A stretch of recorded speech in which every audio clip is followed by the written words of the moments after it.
entonces al compañero Carlos Arturo Velandia, conocido también como Felipe Torres, ex dirigente del Ejército de Liberación Nacional y un comprometido con la paz en este país. La compañera Victoria Sandino, reincorporada de las FARC-EP, que hoy lidera también movimientos en pro de la justicia social y la paz.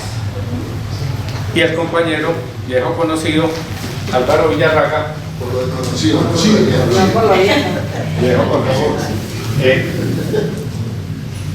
casi un hermano para mí, del movilizado del EPR, que también ha sido un hombre comprometido con la paz, con justicia social en este país. Muchas gracias a Gerardo, a Ramiro, a Punto de Encuentro por la Paz, la Democracia y el Medio Ambiente, que tuvieron a bien crear este encuentro con ustedes para que conversemos sobre un gran acontecimiento que es esto de hacer las paces. Las paces no son un evento cualquiera, son un acontecimiento en medio de la guerra que puede poner fin a la confrontación y cambiar el curso de la historia, o poder construir escenarios de paz, o al menos atenuar la confrontación. De eso se ocupan las paces. De modo que las paces no son una cosa cualquiera. Es algo muy especial, y en tratándose del conflicto tan prolongado como el nuestro, es algo supremamente especial. En el marco del conflicto, en los últimos 40 años hemos tenido 4 grandes oportunidades. Y estas oportunidades han transcurrido como si fuesen de 10 en 10. La primera fue en la época de Belisario Betancur en los años 80, que se abrió eso que llaman los investigadores y académicos de la paz, una ventana de oportunidad.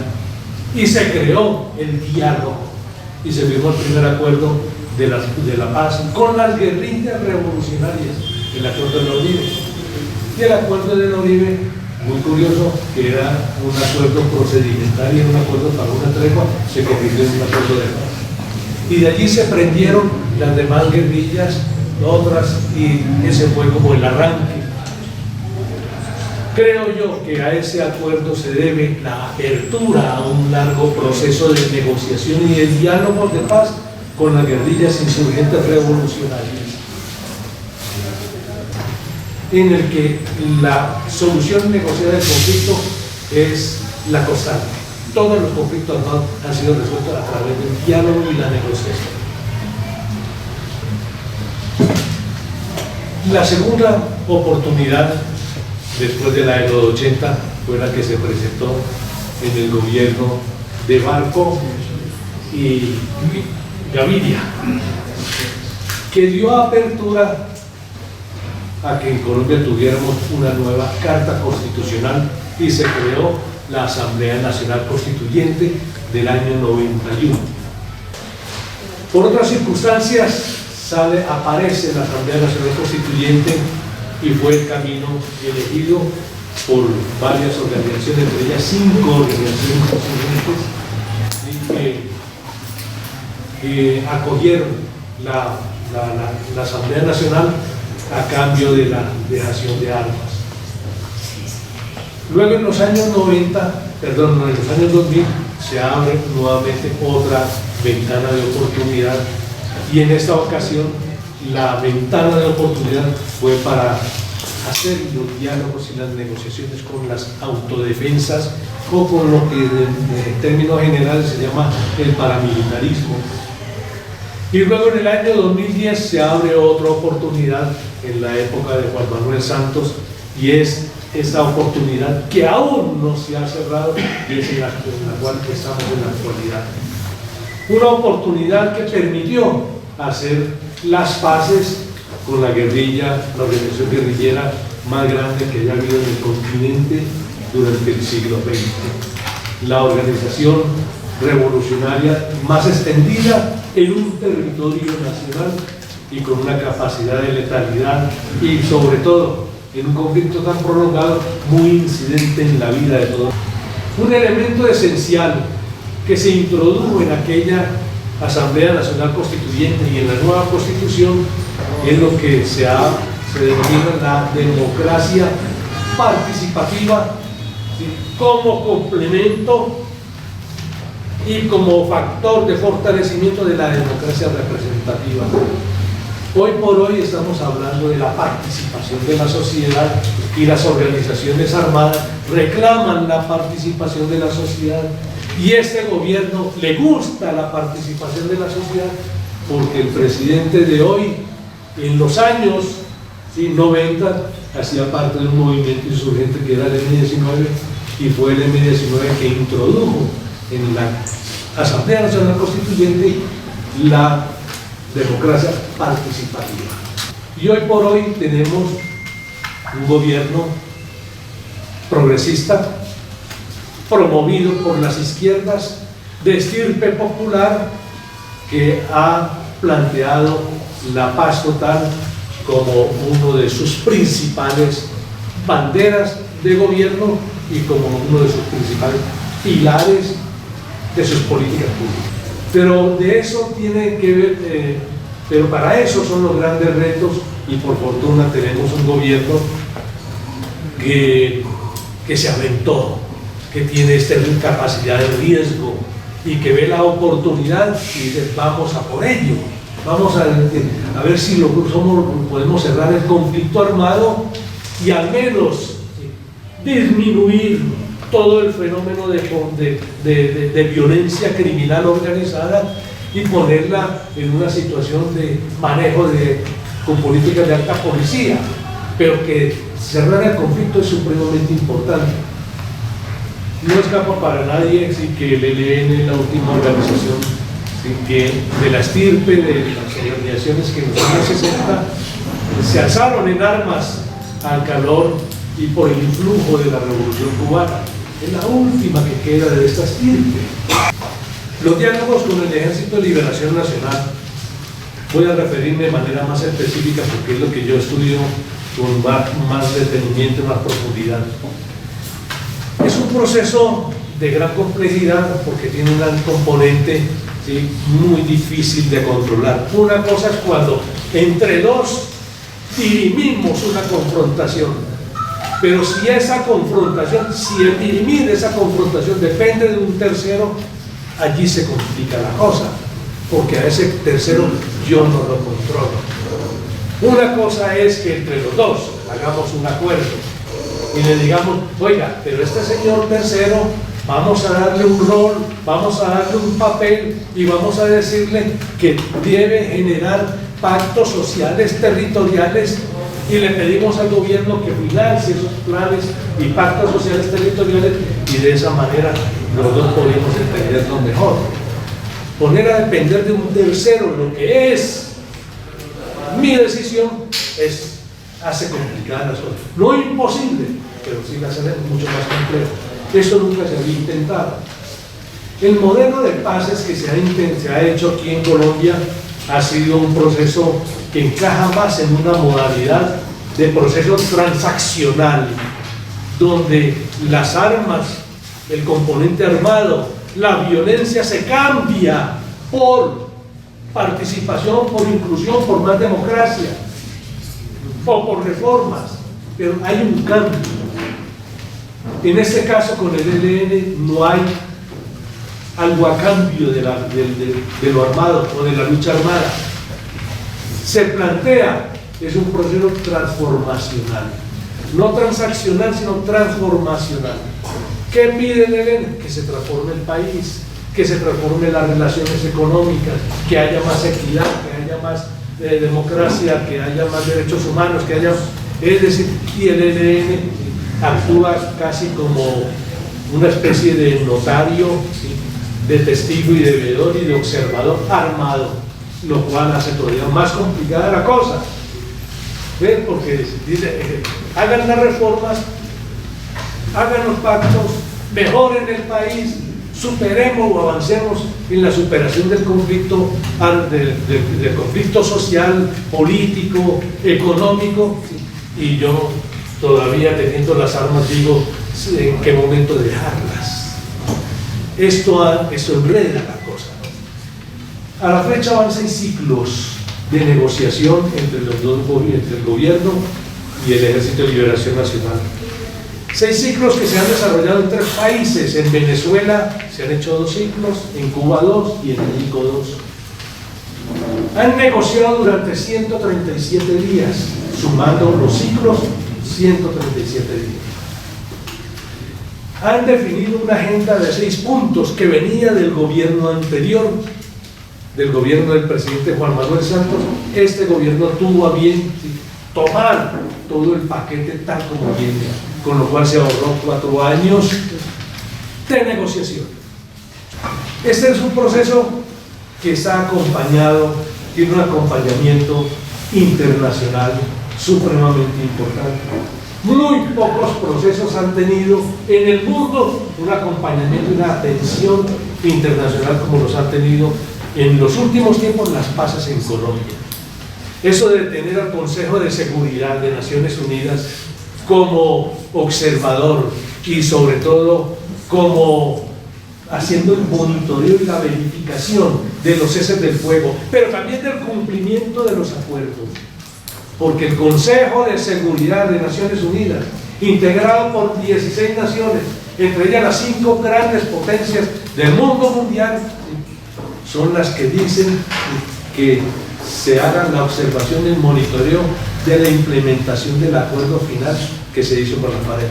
Pero al mismo tiempo extiende el mandato para que también haga el monitoreo y la verificación de los ceses del fuego con el Ejército de Liberación Nacional.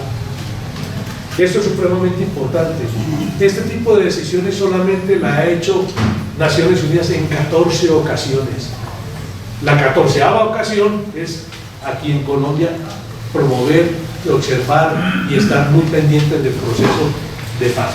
En segundo lugar están todos los grandes organismos multilaterales, la Unión Europea, la OEA, la CELAC, es decir, hay una gran cantidad de componente internacional muy pendiente y arropando el proceso.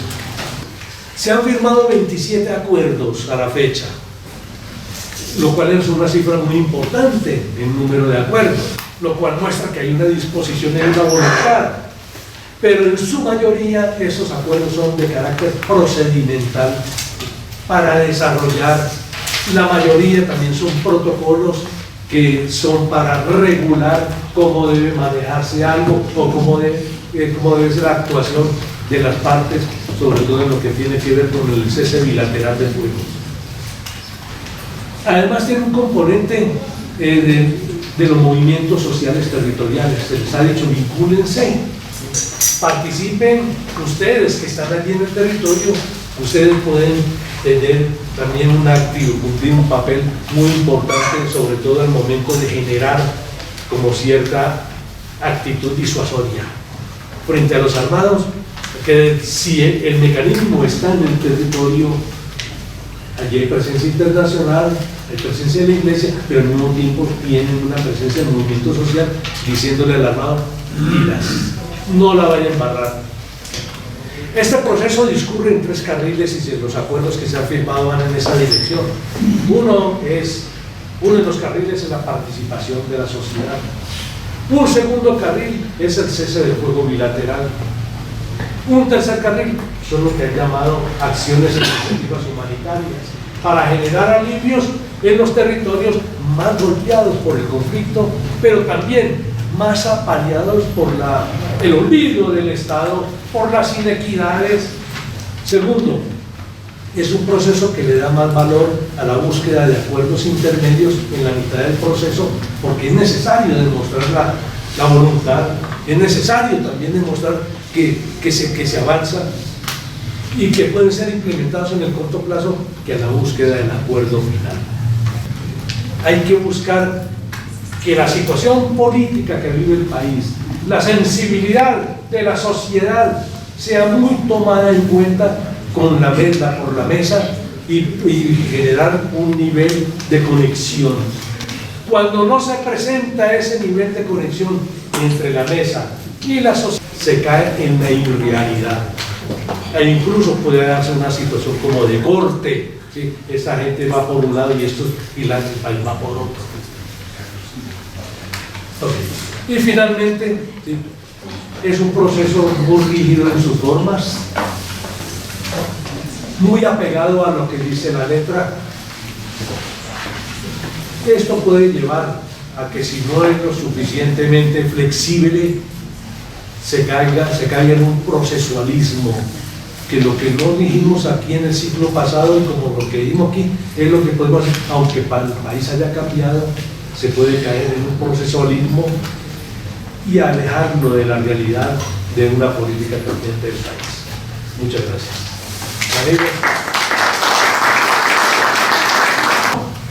Bueno, luego de la exposición del compañero, la amplia exposición del compañero, en que da todo este panorama, yo quisiera plantear más bien una serie de discusiones, de debates que pueden contribuir a lo que usted está planteando.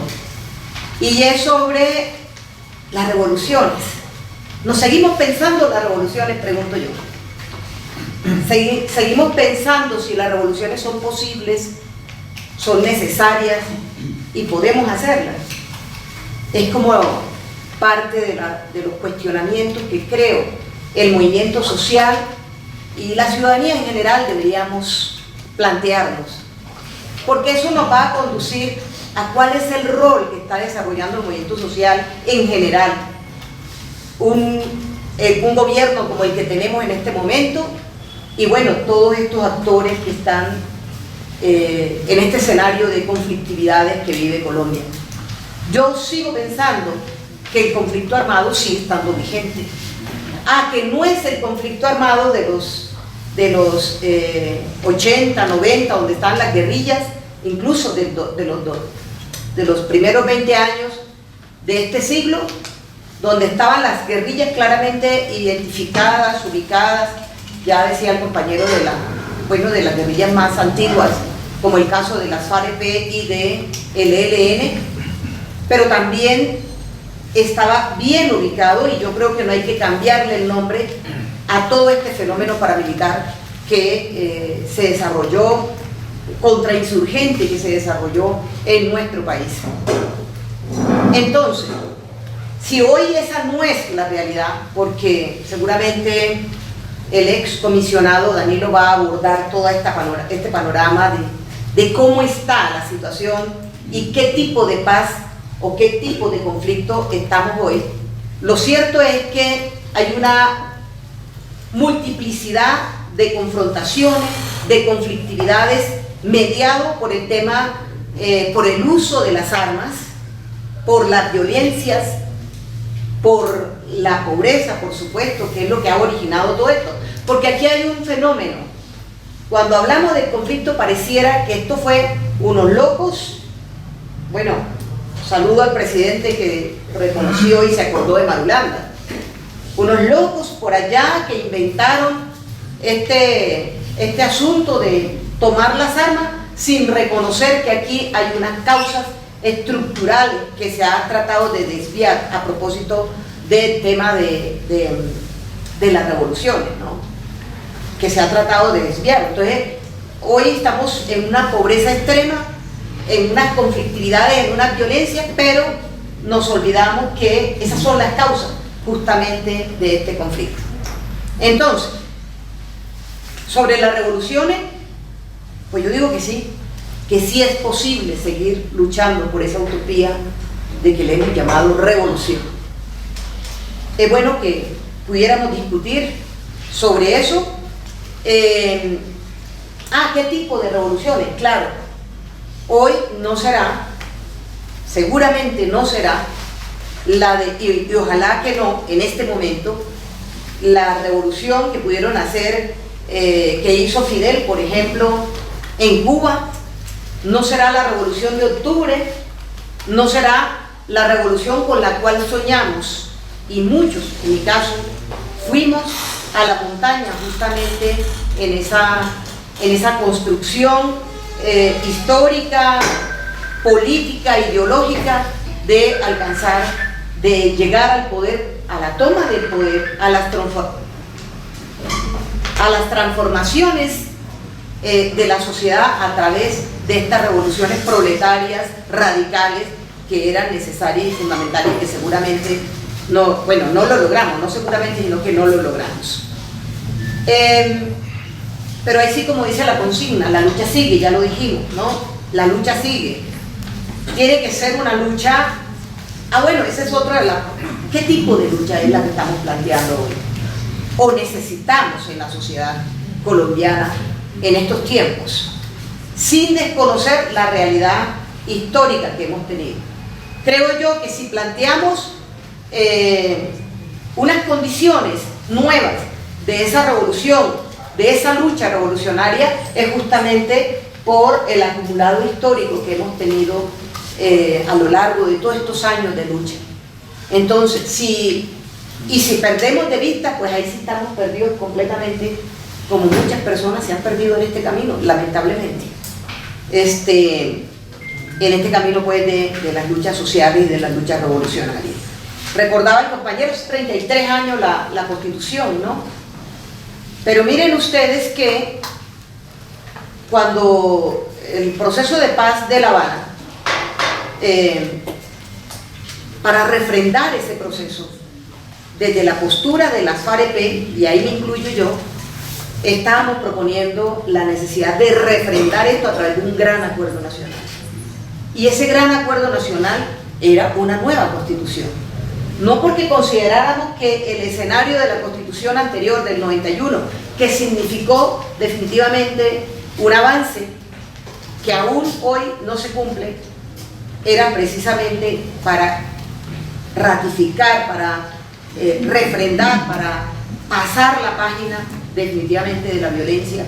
Y en esto no era un tema, digamos, triunfalista, de decir que si se resolvía el conflicto con las FAREP, entonces ya superábamos las condiciones de violencia que teníamos en nuestro país. Pues no, era que esa fuera un escenario para que toda la sociedad pudiera hacer ese tránsito que tanto anhelábamos y que se necesitaba, ¿no? Quería decir entonces que el carácter de las luchas sociales hoy, yo sé que a muchos no les suena todavía decir que estas luchas tienen que ser de la lucha de clase, no la podemos olvidar. O sea, aquí hay una oligarquía, una clase dominante que sigue teniendo el poder en este país, que sigue teniendo todos los privilegios y que sigue ejerciendo la violencia a profundidad. Pero esa lucha de clases que muchos partidos revolucionarios y de izquierda progresista de pronto planteamos como la única forma, la lucha de clases, pues tiene otros escenarios, ¿no?, que no podemos perder de vista en este momento. Entonces, esa lucha implica que haya un real reconocimiento de todos los actores que participamos en ella, que tengan rostro y voz propia. Y ahí están de una vez el 50% de la población, 52%. Adivinen quiénes son. ¿Ah? Las mujeres, por favor. O sea, las mujeres, 52% de la población colombiana que ha vivido el conflicto, ha estado en el conflicto, que hemos luchado hombro a hombro con muchos compañeros, pero esas voces no son ni visibilizadas regularmente, ni tenidas en cuenta, ni tampoco sus propios sentires. Estas luchas hoy dirán, eso es muy posmoderno, eso no hay que diablo, eso ya renunció a la lucha revolucionaria. No, pero aquí hay otros elementos, como por ejemplo lo vimos en la campaña pasada, un fenómeno que Colombia es un país, además de desigual, de inequitativo, de violento, es un país profundamente racista, con una cultura que discrimina no solamente al color, a las personas negras, ¿no? Discrimina a las mujeres, discrimina a las diversidades sexuales, identitarias, discrimina a la población en general, a los campesinos, a todo lo que no sea.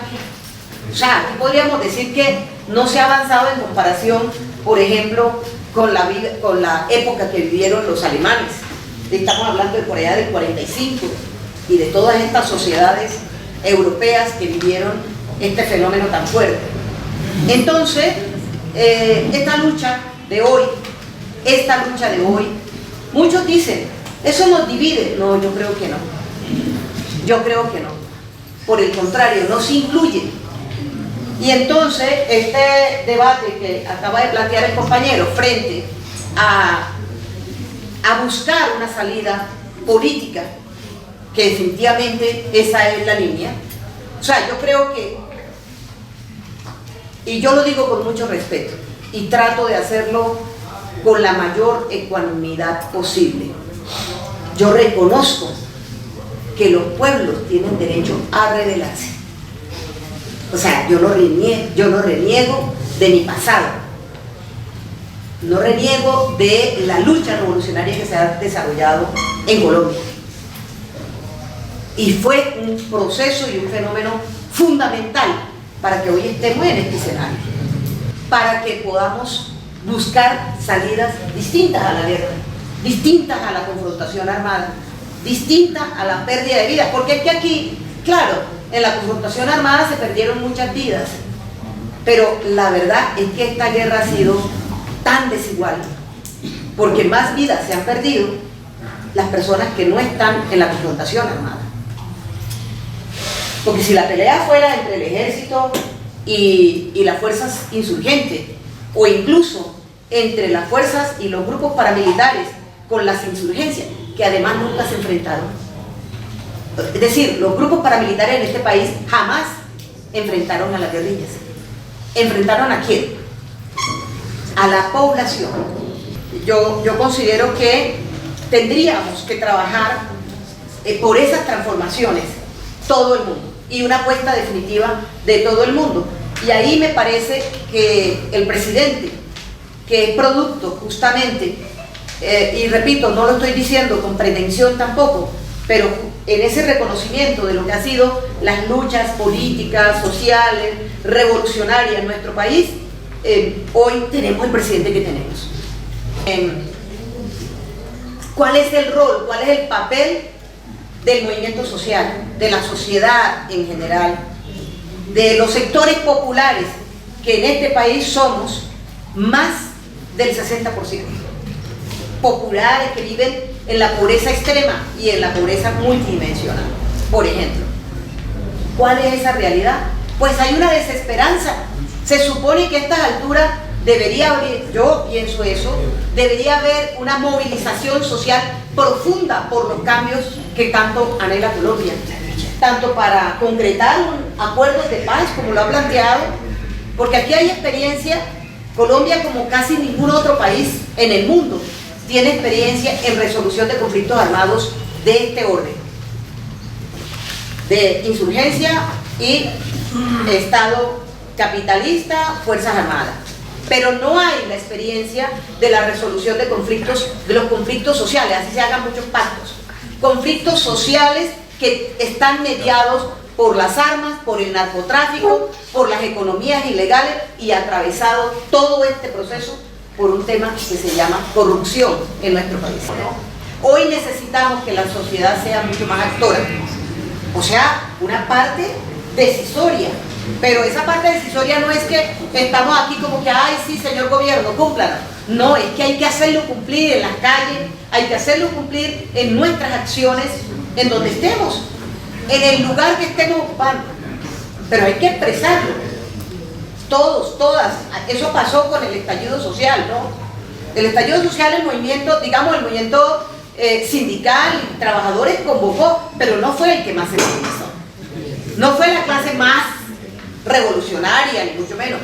Aquí se necesita una nueva constitución que incorpore a todo el mundo, pero que todo el mundo participe de manera real, concreta, un proceso constituyente decisorio, que le podamos arrebatar de alguna manera, en esos cambios revolucionarios, el poder a esta clase que no permite ningún cambio. Ahora el tema lo tenemos la fuerza para hacerla. ¿Qué hacemos? Si el pueblo no se moviliza, no despierta, no arranca, si no nos escuchamos, si no nos vemos con los ojos de verdad y los ojos del alma, si no ponemos nuestros sentires en todo estos escenarios, es como el cuestionamiento, ¿no? Y la discusión con ustedes también. Listo. Gracias.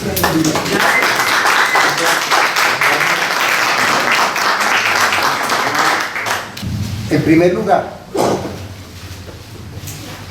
tenemos en Colombia unos avances hacia una transición democrática que han sido insuficientes, por lo regular históricamente en tiempos breves y no resueltos de manera definitiva.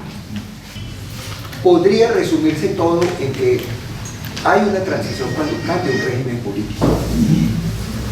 Hay una transición cuando hay unas transformaciones sustanciales que resuelven unas conflictividades que han llevado al régimen a una crisis. Podría hablarse en términos generales que hay muchas transiciones y que son desafíos esas transiciones. En nuestra América, mucho empezó a hablarse de transiciones, sobre todo por los cambios de las dictaduras a recuperar Estado social de derecho, garantías en el Cono Sur, Brasil. Otros procesos se han resuelto de otra manera, ante dictaduras y grandes desigualdades. Las guerras centroamericanas se han resuelto en transiciones más a partir de procesos de paz. Y yo creo que nosotros tenemos una situación compleja con de todo eso. No somos excepción a la dictadura. Tuvimos dictadura militar. Y cuando no, autoritarismos que algunos sectores caracterizaban con cierto acierto como dictadura civil, con rezagos democráticos, que es una vieja discusión. Lo importante de las transiciones es que en el fondo el desafío son las transformaciones sustanciales. En estos últimos meses ha salido no solo artículos, literaturas, discusiones y eventos incluso internacionales a propósito de los 100 años de Lenin. Permítame decir una cosa aquí que se me ocurre un poquito abusiva en lo histórico, pero quisiera graficar esto y decirlo atrevidamente. La revolución rusa fue casi pacífica. Inclusive hay un texto muy bello de Lenin donde Lenin habla de la aspiración a que la revolución fuera pacífica. A veces se olvida que la revolución rusa fue hija de un movimiento portentoso por la paz contra la guerra de los imperios, que producían millones de muertos y producían un horror de guerras. La revolución rusa es hija de un movimiento por la paz. A veces se olvida que la revolución rusa sobre todo la protagonizaron las mujeres. Los hombres estaban en la guerra, reclutados forzadamente. En el fondo no se trata si es violenta o pacífica, eso depende de las circunstancias. A hoy, en un sentido humanista y en un sentido de derechos humanos, podríamos decir, ojalá todas sean pacíficas. Hoy reconocemos la paz como derecho fundamental, pero eso depende de las circunstancias y de los momentos históricos que se vivan. En Colombia empieza a generalizarse la violencia entre los años 30 y 40. Empiezan a haber masacres en el año 1944.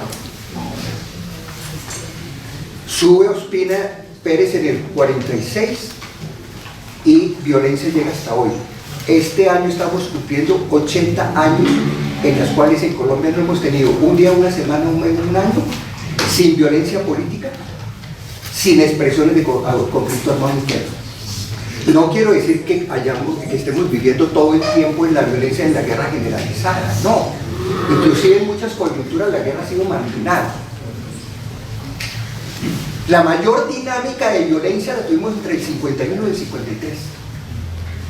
Mayoritariamente controlaban los territorios las guerrillas liberales mayoritarias, en parte comunistas y en parte de sectores populares agredidos que se resistían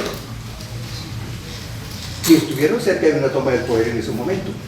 Es cuando se recurre al golpe militar y vienen los primeros intentos de transición, y hay una transición de élites con negociación de paz, y empezaron a negociar en el exterior acuerdos de Schiller y Benidorm. Entre el 53 y el 57 hay intentos de transición política que no desestimables, de élites absolutamente excluyentes del ámbito popular, liberal conservadora absoluta. Incluso hubo cierto gesto. No puedes conocerse que el Frente Nacional empezó con algunos intentos de reforma agraria, con una de política de paz que se llamó de rehabilitación, Olleras, pero en lo fundamental es una democracia muy caricaturesca, porque es una democracia de exclusión política, de exclusión social. Y el Frente Nacional se torna en un periodo de permanente estado de sitio y de compromisos sistemáticos de violaciones a los derechos humanos. En una historia más cerca, volvemos en un periodo de insurgencia que puede ser interpretado. Sectores de izquierda y sectores democráticos no fueron a la lucha armada, inclusive interpelaron la lucha armada. Otros sectores van a la lucha armada. A veces aquí hay temores y eufemismos. En mi interpretación ha habido dos guerras civiles. La guerra civil entre el 46 y el 53-57 que se cierra, y la guerra civil que hay de mediados de los años 60-64 que se está cerrando y que no ha terminado de cerrarse, que se está cerrando entre el 91 y 2016 y en el momento actual. Creo que hay expresiones claras de guerra civil, pero hay expresiones de lucha social y de resistencia social, y el espacio de la guerra no lo ocupa todo, y hay degradación de las guerras, no solo de esta, de la anterior, con métodos profundamente bárbaros y de agresión a las sociedades. Desde el punto de vista de la transición, los acuerdos de paz, de la constituyente que propusimos nosotros, el EPL, de la constituyente que en la quinta cumbre guerrillera, después de varios años, la asume el conjunto de la coordinadora guerrillera, de la constituyente que propuso el movimiento estudiantil, de la constituyente que aprobó la Corte Suprema de Justicia en un fallo histórico. En esa constituyente por primera vez se derrotó al bipartidismo, por primera vez se aplicó el consenso político y por primera vez se adoptó un mecanismo transicional al posconflicto. Claro, con unas limitaciones de esa constituyente, no resolvió todo el conflicto. No vamos aquí a discutir historias, ese es el otro ejercicio, que no llega a la constituyente de las FARC y del ELN, llega parte de la insurgencia. Y ese es un instrumento fundamental de la democratización y tiene logros que aquí no voy a gastar tiempo diciendo. El cambio de la Constitución del 86, por la cual hubo los levantamientos armados de 4 insurgencias nacionales, se cierra para parte importante de la insurgencia, y hay unas construcciones y hay toda una plataforma de reconocimiento de derechos, de Estado social, de derecho, de democracia directa que no existía. Esto va mucho más allá del derecho a la participación. Este es un tema profundo, así lo reivindicamos, de soberanía popular, de formas de democracia directa, que se consagraron con la Constitución del 91, pero es una Constitución en parte aplicada y en mucho en suspenso, cuando el Estado no controla todo el territorio, cuando la guerra persiste y cuando muchos de los elementos de la Constitución inclusive tienen déficits en aplicación, y ha habido medidas que menoscaban esa interpretación. Creo que el acuerdo con las FARC retoma la transición democrática. Sin duda alguna incluye el tema de reforma agraria, aplica el tema del estatuto de la oposición, se le debe el acuerdo con las FARC la reforma política y electoral, etc. Y creo que este ejercicio hacia la transición democrática la retoma este gobierno. El informe de la Comisión de la Verdad tiene una tesis interesante. que se discutía antes, y es señalar que no de manera exclusiva, pero sí de manera muy importante, los acuerdos de paz han sido catalizadores de las reformas democráticas. Han sido los catalizadores más indicativos, más importantes, sin negar desde luego aspectos de democratización desde la lucha social, desde la lucha política, desde muchas posibilidades del proceso de democratización. Entonces, mi primer argumento es, ahora con el gobierno Petro hay una situación sui generis, porque el catalizador principal de la transición hacia una paz democrática es a partir de un gobierno que surge de una gran movilización, el estallido social y la gran movilización que hubo durante la campaña política.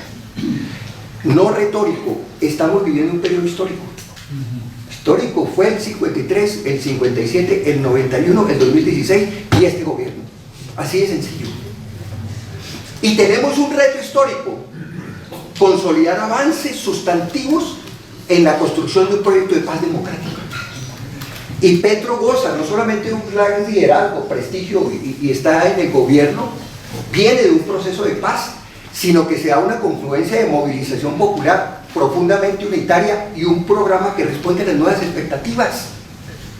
Porque es que se está planteando no solamente una serie de reivindicaciones tradicionales que se traían desde anteriores décadas, sino que están reconociéndose nuevos sujetos políticos y nuevos elementos programáticos en la lucha contra la no discriminación, el feminismo, los movimientos étnicos, la inclusión de los jóvenes que en el estallido se posicionan y merecen reconocimiento en sus derechos y en sus condiciones de vulneración. Otros países de nuestra región tienen el drama. En Ecuador jamás han compaginado las vertientes de izquierda del movimiento indígena y han fracasado en eso. El pacto histórico lo ha sabido tejer programáticamente, ni con las mujeres. Brasil ha tenido grandes dificultades con el feminismo y las mujeres, grandes dificultades con el ambientalismo. Y no lo digo en un sentido, digamos, de despreciarlo. Y creo que Colombia, el presidente Petro, el programa de gobierno, el pacto histórico, sus aliados que hicieron posible ese gobierno, que no fue solo un pacto histórico, están constituyendo un desafío histórico bien importante.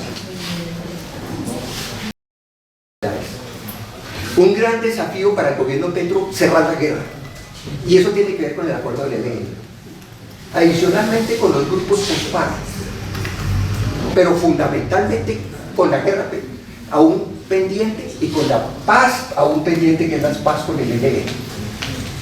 De ese tema se ha referido Carlos, de ese tema seguramente Danilo alguna palabra nos dirá de manera importante. Pero desde luego hay una violencia sociopolítica, desde luego hay unas economías ilegales, desde luego hay una serie de desafíos concatenados, no solamente con el conflicto armado, sino con lo que se ha reconocido como paz total. Desde luego es una paz que se construye con una política social, con una política ambiental, con un sentido, digamos, integral de posibilidades en el mediano plazo. Yo creo que este gobierno ya ha tenido éxitos concretos: la reforma tributaria, los avances en reforma agraria, los avances también conseguidos en materia de toda la puja que han ido posicionando los derechos sociales, posicionando el tema ambiental en el ámbito regional y global, en todo el esfuerzo de posicionamiento de una serie de temas, el propio de la paz, el tema ambiental, la contribución a un mundo multipolar en esa crisis de Estados Unidos y en ese ascenso y emergencia, todo esto de los BRIC, etcétera. Me parece que hay una coyuntura importante. Y es un gobierno, desde luego, que como estaba previsto, tiene muchas resistencias, tiene grandes aciertos y tiene también sus defectos. Y no vamos a hablar, no habría tiempo de hablar en eso en detalle, pero es lo concreto, la posibilidad de mantenerlo. Pero nos corresponde ayudar en este esfuerzo, digamos, de un gobierno por primera vez democrático, que surge desde abajo y de una amplia coalición de todas las izquierdas y de todos los sectores. El otro elemento que quería plantear, ya muy en concreto, es el tema del sujeto político. Es un gran desafío. Y es que ese problema lo afrontamos en el 91, volvemos y lo afrontamos ahorita. Si no tenemos un sujeto político para esas transformaciones, se pierde esta oportunidad histórica. Y si disgregamos el pacto histórico y todo el mundo se va por su lado, fracasamos. Repetimos en 1994 con la Alianza Democrática. 13 vertientes políticas y 3 insurgencias que firmamos la paz, que conseguimos la mayoría de la constituyente. No fue solo el M19, con toda la fraternidad, M19, PL, PRT, y no nombro los 13 vertientes, el movimiento social, por supuesto el Quintiname, etcétera, etcétera. Si no nos unimos, fracasamos. Hay un gran desafío para 2026. Por eso se discute en la actualidad, el pacto histórico debe dar lugar a un nuevo proyecto político, no cerrado, ojalá con la pretensión de lo que se ha llamado los aliados del Frente Amplio, y no hay tiempo para desarrollar el tema. Ha propuesto el presidente Petro que haya un partido unificado, pero ojo, porque también hubo otro error histórico. En la M19 hubo una unidad forzosa, y fue un fracaso. La unidad debe darse reconociendo la diversidad. El sujeto político no es solo de partidos políticos, es de movimientos políticos sociales, es de movimientos ciudadanos, es del feminismo, es de la juventud organizada que no quiere entrar a partidos. Es un movimiento diverso. Incluso hay problemas legales para eso. Pero necesitamos dar un nuevo paso en un mínimo programático de transformaciones democráticas, sociales, ambientales, y de cerrar la guerra y la violencia en ese desafío que tiene la sociedad colombiana, y en la cual convergimos generaciones que emprendimos estas luchas, pero también tenemos que reconocer e interpretar las dinámicas de nuevas generaciones y de muchos sectores, las mujeres, los movimientos étnicos que nos enseñan y nos dan ejemplo, y creo que Colombia tiene en eso una oportunidad en la región y una oportunidad a dar un aporte a las transformaciones en lo global. Gracias.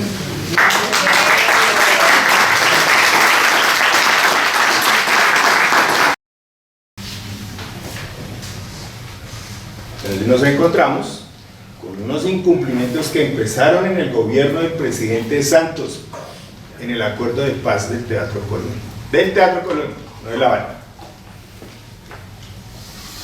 Con todo lo que ha planteado, que estamos de acuerdo. Hay unos avances formales, pero miren lo que pasó en el Congreso.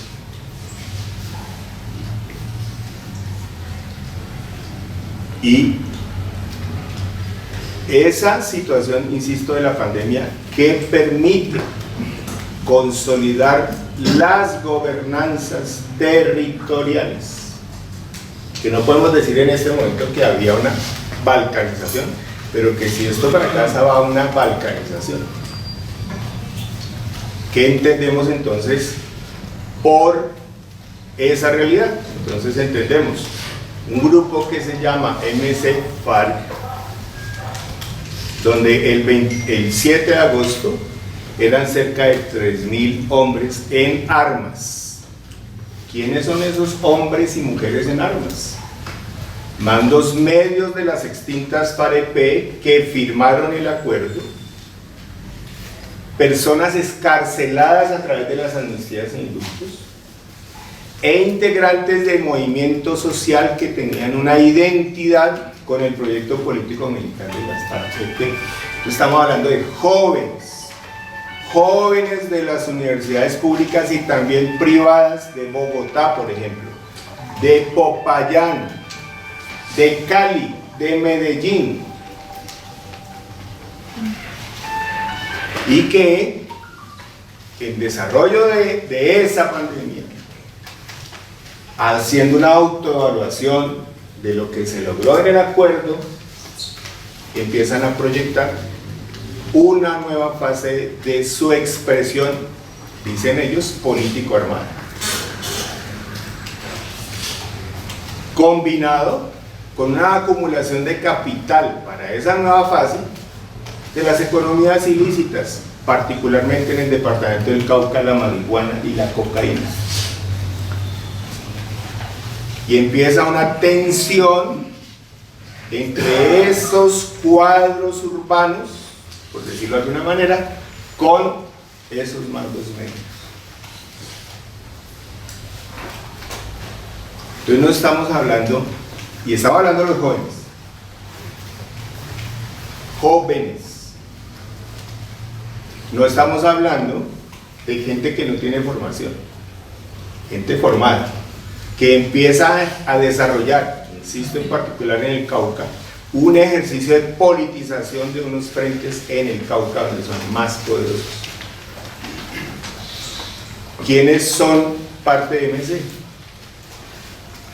Todas las bases sociales que el mono Jojoy era como su referente ideológico, moral, emocional. Esas comunidades campesinas, por lo menos mayoritariamente, están ahí. ¿Quiénes son MC?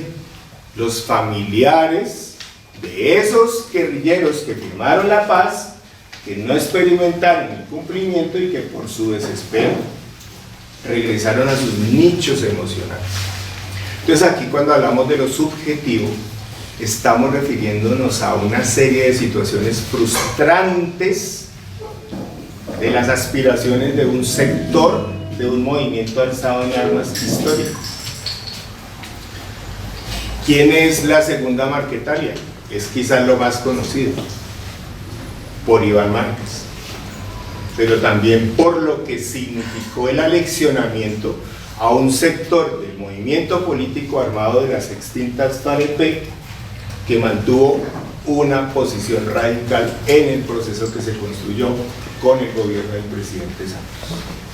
Entonces algunos lanzan la hipótesis que lo que sucede con posterioridad es un cobro de cuentas por haber dilatado, bajo los principios que inspiraba su alzamiento en armas, el acuerdo de paz. O sea, estirarlo al máximo para lograr las mejores condiciones de un acuerdo.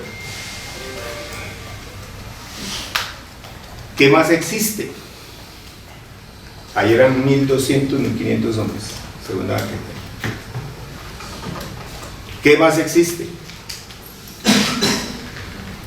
Unas estructuras armadas que en el año 2016-17, herederas del paramilitarismo de las llamadas AUC, se encontraron con la imposibilidad que generó el fiscal general de la Nación, Néstor Humberto Martínez, de que 2.500 hombres entraran en un proceso de dejación colectiva de armas en un marco jurídico colectivo. Hoy son entre 12.000 y 14.000 hombres, y expresaron en mayo del año 2022 su capacidad de control territorial en el norte de Colombia, controlan el norte del Chocó, controlan el Bajo y Medio Atrato, y están en una disputa con el ELN en el Magdalena Medio, con la CMC también están en disputa, y están hoy llegando al departamento de Nariño. Estamos hablando de esas AGC, que entre otras, muchos pasaron por ser EPL en su niñez, fueron jucos en su niñez, luego pasaron a ser parte de una firma de acuerdos con el EPL y luego también con las FARC en el reciente acuerdo. Mandos medios de las AGC son firmantes del acuerdo de noviembre del 2016. De eso estamos hablando. Estamos hablando de las autodefensas conquistadores de la Sierra Nevada, que hasta hace 2 meses más o menos eran 1.200 y que hoy pueden ser 1.800 para defender la Sierra Nevada frente a la necesidad que tiene 2 comandantes de las AGC de sacar la cocaína por la Sierra Nevada. Y eso explica el desplazamiento reciente del pueblo Huigua en una Sierra Nevada donde empiezan a ocurrir las operaciones permanentes del ELN y la intención de la segunda Marquetalia de ingresar allí por la serranía de Perú. ¿De qué estamos hablando? En el estallido social, Los jóvenes del estallido social en ciudades como Bogotá y Cali fueron afectados por las operaciones de las llamadas oficinas de esas ciudades, oficinas que son creadas como consecuencia de una dejación colectiva de armas, igual que las AEC y las autodefensas conquistadores de la Sierra Nevada, a través de la ley 975, y que, por decir verdad, en algunas ocasiones, por una fiscalía incapaz de judicializar las más de 74.000 compulsas de copias que pasaron los tribunales de justicia y paz sobre los privados, sobre los llamados terceros, nunca investigados hasta el día de hoy, por decir esas verdades, fueron asesinados familiares, testigos, exterminadas pruebas, y se volvieron a rearmar porque hubo un incumplimiento. Lo que dijo Mancuso en estos días, pues eso ya se sabía. El país no lo quiera reconocer, es otra cosa. Certificado: más de 4.500 de los 31.000 que dejaron las armas de la SAUCE han sido asesinados. Que si eso era un acuerdo de paz o no, la semántica no es el problema, la realidad. Después podemos hacer la semántica para interpretar esa realidad. Entonces estamos hablando de Medellín y el Valle de la Burrá, 12.000 muchachos en armas. En armas, que tienen vínculos con actores económicos, políticos, tanto locales como regionales. De eso estamos hablando. Estamos hablando de los chotas y espartanos, cuyos comandantes son integrantes de esas estructuras armadas de las AUCE que se volvieron a rearmar. Y sus integrantes de base son la población de Buenaventura, jóvenes de Buenaventura. Estamos hablando de Quibdó, para no ampliar, donde una sola estructura armada, creada por políticos, por empresarios del departamento de Antioquia y de Chocó, llaman a un exintegrante comandante de la SAUCE para armar una estructura paramilitar con la finalidad de lograr la alcaldía y la gobernación de ese departamento. Y que luego de que lo hacen, conforman 3 estructuras más, dividen la inicial para conformar 3. ¿Quiénes son los integrantes de esas estructuras armadas? Negros. Y hay también firmantes del anterior proceso de paz de noviembre del 2016. Para no hablar de Cali, donde observamos directamente, en medio del estallido social, cómo las oficinas ofrecían armas a los jóvenes, y los jóvenes tuvieron que ir a pactar que no iban a usar las armas. Pero también llegó la segunda Marquetalia, pero también llegó la MC-FARC, y también detrás, por ejemplo, de la montaña de Silvero estaba el ELN. ¿Y eso qué nos dice? Que hay unas violencias que se entrecruzan, que uno hace unas fisuras territoriales, pero esas fisuras territoriales en la realidad se difuminan. Y entonces, frente a esa realidad, ¿qué hacer? Si el compromiso es la vida, y si el compromiso, el 7 de agosto el presidente dice en su discurso inicial: dialogar, dialogar, dialogar, conversemos para salir de esto, sin distinción alguna del grupo armado, reconociendo una diversidad de violencias armadas existentes. Y entonces aquí, como somos un país de leyes, jurisprudencia, y respetando eso, pues tocaba inventarse palabras. Era claro y es clarísimo que había incumplimientos en el acuerdo de paz del Teatro Colón hasta el día de hoy. Era claro que había una arquitectura jurídica y política con el ELN Si la convicción es la vida, para que la vida sea digna, para enfrentar tan múltiples violencias armadas frente a un Estado de Derecho deshecho en los territorios, ¿cómo reconstruimos el Estado de Derecho? ¿Y qué es la paz? Un Estado de Derecho burgués, un Estado de Derecho social y ambiental. Eso es la paz, derechos básicos para todas y todos los colombianos. Eso significa el derecho de las libertades, de opinar, de asociarse. Entonces, el modelo, el método y el propósito lo inspiró y lo dejó claro el presidente el 7 de agosto del 2022. Dialogar, dialogar, dialogar. Y cuando usted dialoga, todos nos tenemos que transformar. Todos y todas. Y entonces, frente al reto que se está planteando, que coincidimos con lo que ha dicho Álvaro totalmente, con lo que ha dicho Victoria, no alcancé a escuchar la primera intervención,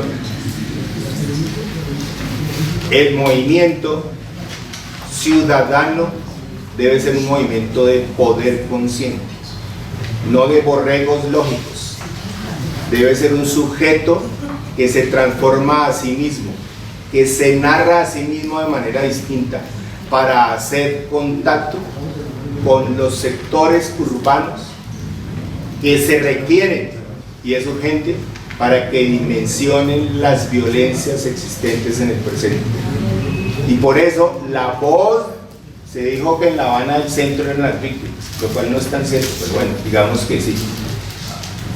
Pero es la voz de esos que padecen las violencias armadas la que es necesario resonar, porque ellos son los que hacen los acuerdos humanitarios, porque ellos son los que hacen acuerdos de construcción de paz con las diversas violencias existentes, porque ellos son los que van tejiendo en la práctica una política de la paz, que debe ser, por supuesto, en una fase posterior, institucionalizada.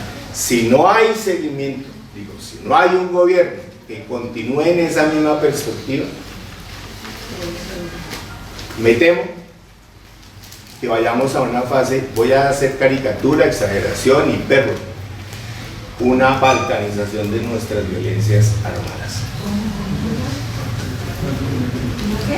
Balcanización de nuestras diversas violencias armadas. Gracias.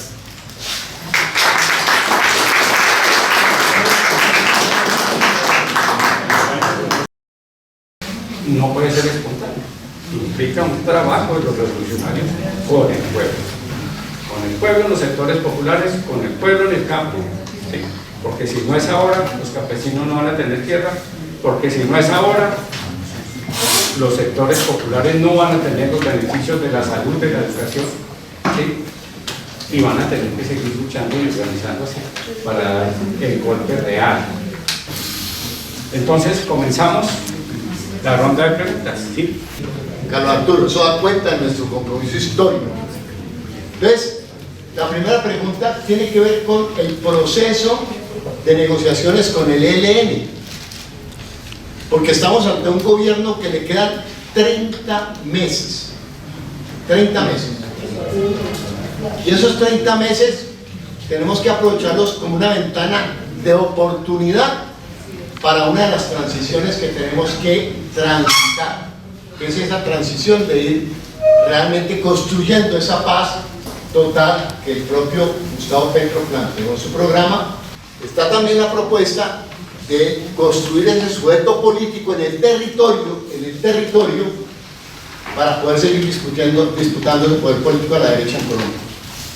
¿Será que el planteamiento de la Asamblea Nacional Constituyente, que es un ejercicio de democracia participativa, no nos ayuda precisamente a construir ese poder político territorial y a ir y llegar a donde hay que llegar para organizar precisamente a todos esos sectores sociales que son los que van a tener que seguir apoyando este proceso de mediano y largo plazo? Con toda, olvídense, fíjense que todos los días están torpedeando el gobierno de Gustavo Petro. Y es preocupante porque él reta al presidente a esa asamblea constituyente. Y esa asamblea constituyente puede ser un marco de dos caras, puede ser positivo para los que pensamos similar o puede ser benéfico para la derecha. Y la derecha está con toda. Y eso o sea, él transmitió eso, yo lo intuí, no sé, pero yo lo intuí eso ayer. Hay un acuerdo y una sintonía con que esto es la posibilidad de avanzar en una transformación democrática de fondo. Dificultades. Hay que resaltar la arquitectura de diálogo que está en una mesa. Que las bases de Petro, las bases del ELN son petristas, hay empatía, pero no ingenuidad. ¿No hay seguridad? No ingenuidad. Dos, no es solamente una situación con el ELN. Cuando yo nombro aquí todos estos grupos armados, sin hablar de Cali, de lo que incluso había en Pereira, todos los grupos armados, independientemente de su naturaleza política o no, experimentaban en el presidente Petro la confianza para avanzar en dejar las armas.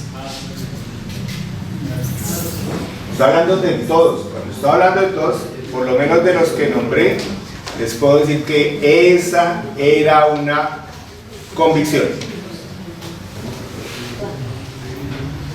Insisto en este tema. Cumplir lo que se va acordando con todos es fundamental. O sea, ahí sí, eso es parte de la ética de la vida. Yo asumo un compromiso y se lo cumplo.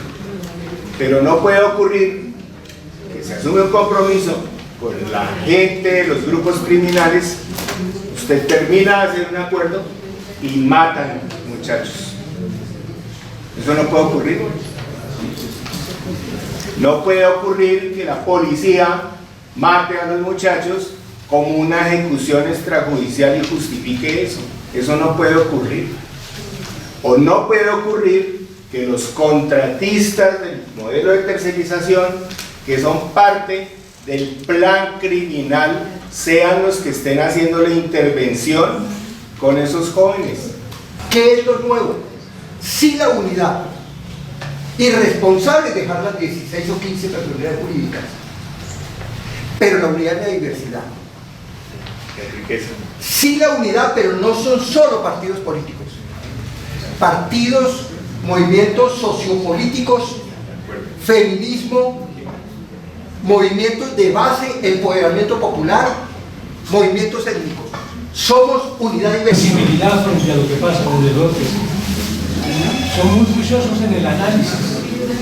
Lo que pasa es que ellos tienen unas líneas políticas definidas ya antiguas.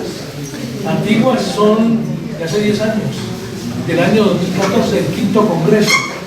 Cuando el quinto congreso ni se percibía, ni se avisonaba la posibilidad de que las FARC dejaran las armas.